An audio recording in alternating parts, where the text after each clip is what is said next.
May isa akong sekreto na sasabihin sa inyo mga katisay. Alam nyo ba na hindi talaga ako naghihilamos o naghuhugas ng muka pagkagising ko sa umaga? Last year, ang gising ko sa umaga ay 6:20. Pero ngayong taon 2025, ang gising ko ay 6:45. Kaya wala na talaga akong oras pa para maghilamos. Kahit nga mag-toothbrush, wala na.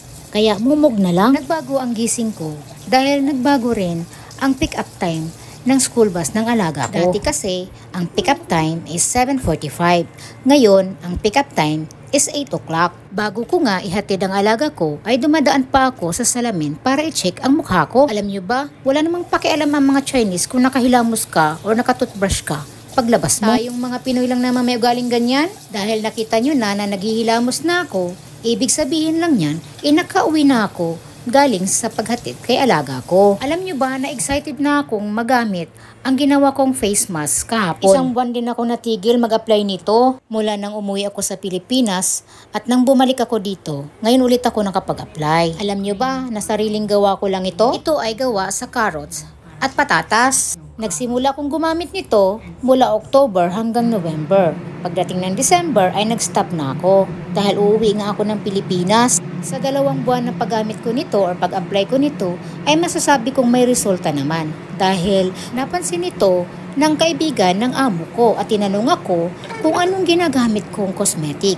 Simple lang ang sagot ko sa kanya, DIY cream. Natuwa naman ako sa compliment niya.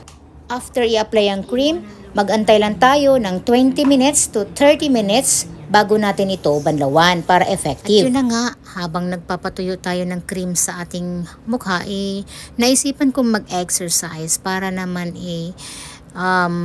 mawala yung lamig na nararamdaman natin. At the same time, makaramdam tayo ng init sa katawan. Ayun na nga, kagaya nga ng sinabi ko, 30 minutes lang ang pagbabad natin ng cream sa ating mukha. At ang ginamit ko panghilamos dyan ay warm water. Bakit nga ba warm water? Ang intention niyan ay para mag-open ang ating pores at nang malinisan. At wag rin tayong gumamit ng soap.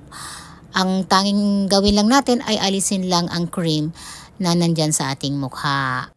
At dahil nga open ang ating mga pores, ay kailangan nating gumamit dito ng ice or gel. Ang purpose naman nun ay para magsara ang ating mga pores para hindi mapasukan ng mga bakterya. Sa mga nagtatanong kung saan ko nabili yung pinaglagyan ko ng ice na yan, nabibili lang yan sa marketplace. Ayan, napakamura lang yan, $30.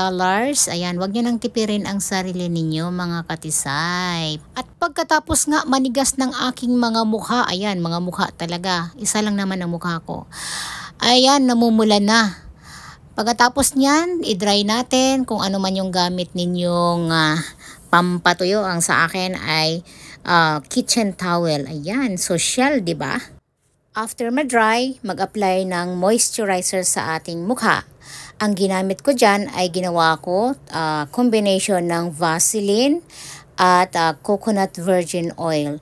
Mag-apply lang, i-blend sa ating mukha, i-massage yung face natin upward or outward. Yan. After that, maglagay tayo ng sunblock para sa ating protection. So yan lang mga katisay. Sana may napulot kayong idea sa aking vlog na ito.